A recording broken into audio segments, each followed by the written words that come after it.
요셉은 우리에게 꿈쟁이로 알려져 있습니다. 그래서 이 꿈꾸는 요셉이라는 단어는요, 좀 우리에게 고유 대명사처럼 들려지기도 하는 것 같아요. 제가 얼마 전에 라디오를 듣다가 어린이 침대 광고가 나오는 것을 듣게 되었습니다. 그런데 그 메이커가 저거 꿈꾸는 요셉이더라고요. 어린이 침대 메이커가 꿈꾸는 요셉이었습니다. 아마도 우리 아이들이 막 좋은 꿈을 꾸면서 큰 사람이 되었으면 좋겠다라는 그런 계획을 가지고 야심차게 지은 이름인 것 같아요. 그런데 천국에 있는 요셉이 이 이야기를 듣는다면 그렇게 좋아할 것 같다는 생각은 들지 않습니다. 왜냐하면 요셉이 실제로 꾸었던 꿈은 요셉의 인생을 완전히 망가뜨려 버렸던 인생이기도 했기 때문이죠. 우리가 알고 있는 요셉이 꾸었던 꿈은 대체로 요셉 자신이 뭔가 위로 올라가는 그런 꿈이라고 생각을 하죠. 이방인인 요셉이 가장 강대국의 총리가 된다는 것은 꿈보다도 더 꿈 같은 이야기일 것입니다. 그리고 총리가 되기까지 요셉은 정말 수많은 고난들을 겪었죠. 형들에게 꿈 때문에 미움을 받고 죽을 뻔했고, 애굽으로 팔려가게 됐고, 보디발의 아내에게 모함을 당했고, 감옥에 갇히고, 이제 이런 고난들을 다 이겨내고 요셉은 애굽의 총리가 됩니다. 그러니까 요셉의 이야기는 이 인생의 역경을 이기고 정상의 우뚝선, 한 사람의 스토리로 손에 꼽을 수 있는 몇 안 되는 그런 이야기라는 것이죠. 모든 초점은 요셉이 총리가 되었다에 맞추어져 있습니다. 요셉이 총리가 되어서 피라미드 꼭대기 위에 올라갔다는 것에 집중하고 우리도 하나님과 함께하면 할 수 있다라는 그런 교훈을 도출해내죠. 그리고 우리 아이들에게 얘들아 꿈을 꾸자, 우리도 할 수 있다, 이제 이런 이야기들을 합니다. 그렇지만 이것에는 너무 많은 모순이 존재합니다. 하나님을 너무나 잘 믿고 신앙생활을 잘하고 있는데 아무것도 이루지 못하는 사람에게는 박탈감을 줄 수가 있죠. 그리고 애초에 요셉은 총리가 되는 꿈을 꾸지 않았습니다. 정확하게 말하면 자기 스스로가 총리가 되기 위해서 애쓰지 않았던 것이죠. 하나님께서 성경을 통해서 우리에게 나와 함께하면 너희도 이런 복을 얻을 수 있다, 나와 함께하면 모든 것을 이룰 수 있다라고 말씀해 주시려고 우리에게 이 성경을 주셨다면은 이런 기능은 성경 외에도 수많은 책들이 이미 하고 있습니다. 그러니까 굳이 우리는 성공에 대한 이야기를 성경에서 찾을 필요가 없어요. 다른 책들이 더 좋고 극적으로 많이 쓴 책들도 많거든요. 성경이 그다지 특별해 보이지 않는 거죠. 우리는 어쩌면요, 우리가 가진 욕망들 때문에 이 요셉의 이야기에서 가장 중요한 것을 놓치고 있을지도 모르겠습니다. 함께 오늘 말씀을 나누면서 요셉은 어떤 꿈을 꾼 것인지, 무엇을 꿈꾸었던 것인지, 그리고 요셉의 이야기를 통해서 하나님께서 우리에게 어떤 것을 주시려고 하는지, 이것들을 함께 살펴보았으면 좋겠습니다. 오늘 본문은요, 요셉의 유언이에요. 근데 오늘 이 본문을 보기 전에 우리가 요셉의 생애를 한번 돌아볼 필요가 있겠습니다. 요셉의 아버지였던 야곱은요, 요셉을 너무 편애했어요. 그래서 37장 3절에 보면은요, 요셉에게 정말 귀한 채색 옷을 입혀주는 장면이 나옵니다. 근데 여러분, 이 채색 옷이요 정말 중요한데요. 왜 중요하냐면은 그 모든 형제들 앞에서 요셉이 내 장자다라는 것을 선언하는 것이기 때문이죠. 그래서 여기서부터 우리는 추론을 하면서 시작을 해볼 수가 있습니다. 창세기에서 장자의 개념은요, 하나님께서 아브라함에게 약속하셨던 그 하나님 나라에 대한 상속의 개념인 거죠. 그러니까 요셉은 아버지 야곱으로부터 하나님 나라에 대한 약속을 가장 가까이에서 끊임없이 들었을 것입니다. 편애했다는 것이 정말 확실하게 드러났으니까 어느 정도 그 약속을 듣고 어느 정도 그 하나님의 나라에 대한 교육을 받았었는지 우리가 대충 상상해 볼 수가 있죠. 이런 아버지의 편애로 형들은 요셉을 극도로 싫어하게 됩니다. 그런데 이 상황에서 눈치도 없이 요셉은 형들의 곡식단이 나한테 절했다라고 이야기하고 해와 달과 별이 나한테 절했다, 이제 그런 이야기를 굳이 자기를 싫어하는 형들 앞에 가서 합니다. 아버지 야곱은 상당히 눈치가 빠른 그런 약사 빠른 사람이었는데 아쉽게도 요셉은 그것을 전혀 담지 못했습니다. 인류 역사상 가장 눈치가 없는 사람이었지 않을까 싶어요. 그래서 형들은 야곱을 죽이기로 했으나 이제 죽이지는 않고 다른 나라로 팔아 넘기자라는 결론에 이릅니다. 자, 이 부분에서 채색옷이 한 번 더 등장합니다. 37장 23절에 보면은요, 형들은 채색옷을 벗겼다라는 그런 문장이 나옵니다. 그리고 그를 팔아버리죠. 여러분, 요셉에게 이 채색옷은요, 그 장자로서 얻게 되는 하나님 나라의 상징과도 같은 것이었습니다. 이제 그는 자신이 그렇게 믿었고 교육받았고 붙잡았던 하나님 나라의 약속이 다 벗겨져 버리고 그 약속이 더 이상 아무런 의미가 없는 그런 순간에 다다르게 되는 것이죠. 편하게 아버지 옆에 있으면서 계속 하나님 나라에 대한 이야기를 듣고 상상하던 시절, 이제 그것은 끝이 났습니다. 이미 약속의 땅에 살고 있었기 때문에 그 약속을 꿈꾼다거나 기대하거나 그럴 필요가 없었었는데, 이제 그는 약속의 땅을 강제로 떠나게 되는 것이죠. 그래서 이제 요셉에게 주어진 것은 자신의 조상들이 그랬던 것처럼 이제는 약속의 땅을 꿈꾸는 사람이 되어야 되는 것이고, 약속의 땅을 기대해야 되는 사람이 되어야 하는 것이었습니다. 요셉은 인생에서 멋들어지게 이겨내고 참아야 하는 고난으로 던져진 것이 아닙니다. 하나님 나라를 기대하고 꿈꾸며 참고 인내해야 하는 그런 믿음의 시험 가운데로 던져진 것이죠. 여러분, 앞으로 요셉에게 일어날 일들은요, 하나님 나라를 기대하지 못하게, 하나님 나라를 꿈꾸지 못하게 하는 상황들이 닥치는 것입니다. 어떻게 요셉은 이제 바로의 친위대장 보디발에게 팔려가죠. 그리고 그곳에서 성실하게 일했고 노예 중에 최고의 자리에 오르게 됩니다. 하지만 거기서 보디발의 아내 때문에 누명을 쓰고 감옥에 가게 되죠. 굉장히 더럽고 치사한 그런 상황입니다. 저희가 자세하게 읽지는 않았지만 약속의 땅에 대한 이야기를 들으면서 하나님의 동행하심에 대한 이야기를 마르고 닳도록 들었던 요셉에게 하나님 나라에 대한 약속을 묻어두기에 이 고난은 너무나 좋은 환경인 것이죠. 그렇지만 본문을 보면은 하나님께서는 요셉이 그 약속을 잊어버리는 일이 없도록 그의 삶에 간섭하신다라는 구절들이 계속 나옵니다.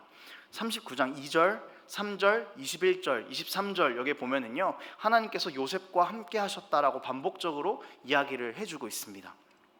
즉 고난으로 인해서 하나님의 약속이 옅어질 것 같은 그 순간조차도 하나님께서는 요셉과 함께 하시며 그에게 계속적으로 복을 부어 주시는 거죠.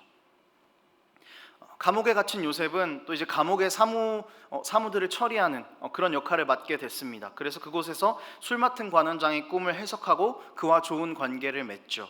이후에 바로가 꿈을 꾸게 됐을 때 술 맡은 관원장은 자신의 꿈을 해석해 주었던 요셉을 바로에게 추천합니다. 그리고 요셉은 바로의 꿈을 해석해내고 바로 애굽의 넘버 2가 되죠. 여러분, 요셉이 총리가 됐다라는 건요, 요셉의 꿈을 이뤘다라고 보기는 어려워요. 애초에 요셉은 총리가 되겠다고 꿈을 꾸지는 않았었으니까요. 얼떨떨했을 것 같습니다. 자고 일어났더니 내가 총리가 되니까 이게 뭐지? 하는 그런 마음을 요셉은 가지고 있었을 거예요. 그런데 여러분, 요셉이 총리가 된 것은요, 오히려 요셉에게 위기입니다. 이제 가지고 있는 그 권력들로 인해서 편하게 살 수 있게 되는 계기가 되는 거죠. 남들의 부러움을 사면서 살 수 있는 그런 계기가 된 것입니다. 그러니까 갑자기 요셉에게 하루아침에 다가온 이 풍요는요, 하나님 나라의 꿈을 옅어지게 할 수 있다는 거죠. 더 이상 그 나라에 대한 약속을 붙잡지 않아도 사는데 아무런 지장이 없는 그런 상태에 요셉은 놓이게 되는 겁니다. 위기인 것이죠. 실제로 요셉은 이집트에서 유명한 이 제사장의 딸과 결혼했습니다. 그리고 자신의 이름도 애굽식으로 바꾸게 되죠. 그리고 요셉은 아들들의 이름을 짓는데 이 이름의 뜻들이 요셉의 심정을 너무 잘 대변해 주는 것 같아요. 41장에 나오는 이야기인데요, 장자 므낫세의 뜻은 하나님이 내게 내 모든 고난과 내 아버지의 온 집의 일을 잊어버리게 하셨다입니다. 자신이 피 튀기면서 살았던 그 시절을 이제 나는 잊고 싶다라는 거죠. 둘째 에브라임의 뜻은 어떻죠? 하나님이 나를 내가 수고한 땅에서 번성하게 하셨다, 이렇게 이름을 짓습니다. 이제 과거는 내가 다 잊고 내가 고생하고 내가 수고한 땅에서 번성하고 싶다라는 그런 에브라임의 아들의 뜻을 통해서 자신의 마음을 대변하고 있는 거죠. 이렇게 해석하는데 조금 어려움이 있지 않을까라고 생각할 수 있지만, 가장 큰 증거는 뭐냐면은 총리가 된 이후에 요셉은 형제들을 전혀 찾지 않았습니다. 아버지를 전혀 찾지 않았죠. 강대국의 넘버 2 정도 됐으면은 충분히 사람을 보내서 찾아볼 수 있는데 전혀 찾지 않았습니다. 왜냐하면은 과거로 돌아가고 싶지 않았거든요. 요셉은 지금 누리고 있는 지위가 더 좋은 겁니다. 하나님의 나라의 약속은 더 이상 요셉에게 중요한 위치를 차지하지 못하게 되는 거죠. 요셉은 위기에 빠지는 겁니다. 하지만 하나님께서 여기서 다시 요셉의 마음을 움직이십니다. 그리고 특별히 요셉이 했던 일들을 통해서 요셉의 마음을 움직이세요. 이제 기근으로 인해서 가나안에 살고 있던 형제들이 곡식을 얻기 위해서 요셉을 찾아오게 되는 거죠. 처음에 요셉은 형들을 모른 척합니다. 자신이 그렇게 잊고 싶었던 과거와 마주하고 싶지 않았고 하나님 나라의 약속을 굳이 다시 떠올리고 싶지 않았던 것 같아요. 하지만 요셉은 베냐민을 보고 하나님 나라의 약속을 다시 기억해내고 형들에게 자신을 고백하게 되는 거죠. 그리고 45장의 형들에게 요셉은 이렇게 이야기합니다. 하나님이 나를 이곳에 먼저 보내셨습니다. 그렇게 그는 다시 하나님 나라에 대한 약속을 기억해내고 다시 약속의 땅에 대한 소망을 품게 되는 것입니다. 요셉이 가족들을 찾았다라는 얘기를 듣고 바로는 가족들이 이주해서 이제 애굽에서 살 수 있도록 초청합니다. 약속의 땅을 요셉의 가족들이 벗어나게 된 거죠. 그런데 굉장히 비참해 보이는 거예요. 약속의 땅을 떠나야 된다는 건 실제로 야곱에게는 너무 두려웠던 일이었거든요. 그런데 이 일을 통해서 하나님께서는 요셉에게 또 다른 큰 힘을 주십니다. 하나님의 나라의 약속을 잊고 싶었지만 그 다시 만난 형제들을 통해서 하나님의 약속을 기억시키셨고 이제 애굽에서 같이 살게 된 거죠. 그러니까 이방 땅에서 하나님의 나라를 꿈꿔야 할 사람은 요셉 하나였는데 이제 그 꿈은 공동체의 꿈이 되어가는 것이죠. 이것이 요셉에게 엄청난 위로가 되는 것입니다. 하나님은 요셉을 혼자 내버려 두지 않으셨습니다. 이렇게까지 하면서 하나님의 약속을 완전히 잊어버리기에 너무 좋은 환경에 있는 사람을 일으키시고 다시 그 약속을 기억시키십니다. 그리고 결국 오늘 본문의 고백을 하나님께서 이끌어내시는 겁니다. 본문의 25절 말씀에 이렇게 나와 있죠. 요셉이 또 이스라엘 자손에게 맹세시켜 이르기를 하나님이 반드시 당신을 돌보시리니 당신들은 여기서 내 해골을 메고 올라가겠다 하라 하였도다. 언제 가게 될지는 모르겠지만 언제 우리가 약속의 땅으로 도착하게 될지는 모르겠지만 내가 죽어서라도 내 해골을 메고 여러분들이 갔으면 좋겠습니다. 우리는 반드시 그 땅에 가게 될 것이니까 약속의 땅으로 갈 것이니까 여러분 내 해골을 메고 가십시오. 그렇게 죽으면서까지도 요셉은 약속의 땅을 사랑하는 사람, 소망하는 사람으로 그렇게 변해갔던 것이죠. 요셉의 삶을 보면은요, 여러분 정말 말도 안 되는 것 투성입니다. 아무것도 없이 노예가 돼서 팔려간 곳에서 가장 높은 지위를 얻습니다. 감옥으로 가서도 가장 높은 지위를 얻고요, 왕의 관원장들과 대화를 할 수 있는 그런 죄수가 되고요, 바로의 꿈을 회몽해서 한순간에 노예가 총리가 되는 그런 말도 안 되는 일들이 요셉의 삶 가운데에서 일어납니다. 어떻게 이것이 가능합니까? 요셉이 그렇게 치열하게 꿈꾸었던 것 때문이었을까요? 요셉이 내가 총리가 되겠다고 아둥바둥했던 것들이었을까요? 아니죠. 하나님께서 이것들을 가능하게 하셨다라는 겁니다. 약속을 잊어버리기에 너무나 좋은 상황들이 요셉 앞에 산적해 있었지만 하나님께서는 모든 것들을 다 선하게 이끌어 가시면서 끊임없이 요셉에게 하나님 나라를 기억하게 하신 거죠. 하나님께서는 요셉과 그의 가족들을 위해서, 이스라엘을 위해서, 자신이 선택한 자신의 백성들을 위해서 말도 안 되는 상황들을 하나하나 역전시켜 가면서까지 내가 너희와 함께 하고 있다라는 것을 요셉과 그의 가족들에게, 그리고 앞으로 그의 후손들에게 똑똑히 보여주신 것입니다. 여러분, 요셉이 꿈을 꾼 것, 우리에게 무엇이든 이루어낼 수 있다라는 교훈을 가져다 줄까요? 전혀 아니죠. 요셉은요, 하나님이 주신 꿈을 그저 꾼 사람인 겁니다. 채색옷이 벗겨진 순간부터 하나님 나라에 대한 약속을 잊을 수 있고 약속을 잊고 싶은 수많은 상황 가운데에 놓이지만 하나님께서는 그 약속을 알고 있는 요셉을 포기하지 않으시고 다시 약속을 기억해낼 수 있도록 끝까지 요셉을 돌보신 것이죠. 우리는 요셉의 삶을 통해서 요셉이 무엇을 이루었나에 집중합니다. 요셉이 어떤 것을 얻었냐에 집중합니다. 무엇이 되었는가에 집중하죠.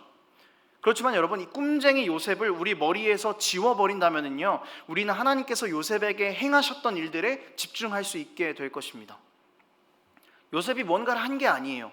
요셉이 꿈을 꾼 게 아니에요. 하나님께서 자신의 꿈을 함께 꾸어나갈 백성을 정하셨고 복을 약속하신 거죠. 그리고 그 백성을 정하신 거죠. 하나님께서는 그 백성을 계속 끌고 가시는 겁니다. 그 역사가 오늘 요셉의 이야기에 담겨 있는 것뿐이에요.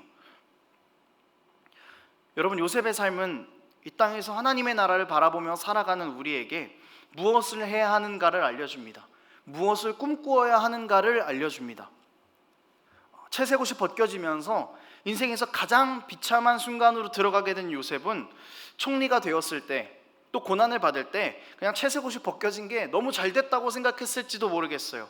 하지만 요셉의 채색옷은 이미 다 벗겨졌지만 하나님께서는 이미 하나님의 나라라는 채색을 요셉의 몸과 마음에 새기시고 요셉을 하나님의 꿈을 함께 꿀 동역자로 선택하셨다라는 거죠. 우리의 죄성은, 우리의 죄인됨은 우리를 하나님의 나라와 떨어뜨리기 위해서 상당한 노력을 하게 합니다. 그래서 요셉은 형들에 의해서 어쩔 수 없이 채색옷이 벗겨진 거지만 우리는 채색옷을 벗고 싶어 하죠. 채색옷을 더 이상 입지 않은 요셉은 자신의 삶은 이제 채색옷을 입고 들었던 하나님 나라의 이야기와는 완전 멀다고 이제는 남의 이야기처럼 생각하게 되는 환경에 놓였지만 우리는 이것보다 더한 거죠. 우리는 채색옷을 스스로 벗어가면서 나는 하나님 나라와 상관없이 살고 싶다고 옷을 집어 던지고 있는 그런 삶을 우리는 살아가고 있다는 것입니다. 그렇지만 요셉의 이야기를 통해서 우리가 알 수 있듯이 우리가 채색옷을 입고 있지 않다고 해도 이미 우리 가운데에는 하나님의 구원의 역사가 똑똑하게 새겨져 있습니다. 우리가 옷을 입고 있지 않다고 해도 이미 하나님의 꿈이 우리 가운데에 새겨져 있다는 거죠. 하나님께서 우리에게 그분의 꿈을 새기시기 위해서 그의 아들을 보내시고 우리를 구원하심으로 하나님 나라를 꿈꿀 수 있는 자들로 우리를 그렇게 부르셨습니다. 그렇게 우리를 하나님의 나라를 꿈꾸는 자로 명하셨습니다. 하나님의 아들은 철저하게 아무것도 입지 못하고 아무런 영광도 얻지 못하고 다 벗겨진 채로 상처받으면서 찢어지면서 그렇게 죽었습니다. 하나님의 아들이 벌거벗겨지고 고통받은 값으로 우리는 하나님의 나라를 꿈꿀 수 있는 자들로 그렇게 다시 지어졌습니다. 영원한 생명이 있는 그 나라를 꿈꿀 수 있는 자들이 되었습니다. 여러분, 세상이 요셉에게 그 하나님의 꿈을 잊게 했던 것처럼 우리 삶에도 너무나 다양한 것들이 기다리고 있습니다.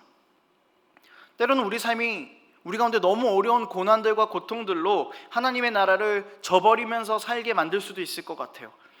때로는 또 우리가 너무 부유해짐으로 인해서, 풍요로움으로 인해서 더 이상 하나님을 필요 없다고 말하는 지경까지 이를 수도 있을 것 같아요. 하나님의 나라와는 전혀 상관없는 자들로 살아가는 것이 우리에게는 너무 자유한 마음을 주고 있을지도 모르겠습니다. 모른 척하고 그냥 이 땅에서 내가 하고 싶은 것 하면서 살아가고 하나님 나라의 원리, 하나님 나라의 꿈 아무것도 꾸지 않고 그저 내가 주인인 바벨탑을 세워가면서 살아가는 것, 그게 우리에게는 너무나 좋아 보이고 영광스러워 보일지도 모르겠어요. 하지만 여러분, 분명하게 기억해야 할 것은 하나님께서 우리가 하나님의 꿈을 꾸게 하시려고 그의 아들을 버리심으로 우리를 부르셨다는 사실이고 그렇게 우리를 사랑하신다라는 사실입니다. 그러니 우리에게 견디라고 하시는 거죠. 이 땅 가운데서 살아가는 하나님 나라의 백성으로 하나님 나라를 소망하면서 견뎌보라고 하십니다.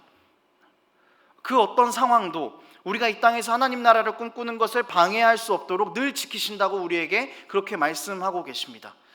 요셉과 늘 함께 하심으로 요셉이 형통했던 것처럼요. 요셉의 형통함을 단순히 요셉이 잘된 거에 우리의 시선을 고정하고 있다면요, 여러분, 우리는 그 너머에 하나님의 시선을 볼 수 있어야 됩니다. 여러분, 요셉의 형통은 그가 어떤 지위를 누렸고 그가 총리가 되었고 이런 것이 아니라 그가 하나님의 나라를 다시 소망할 수 있게 되었다는 것이 형통이고 그가 하나님과 동행할 수 있었다는 것이 가장 큰 형통이었다는 것을 우리가 기억해야 할 것입니다. 하나님께서는 요셉의 이야기를 통해서 우리가 이것을 붙잡기 원하셨던 것 같아요.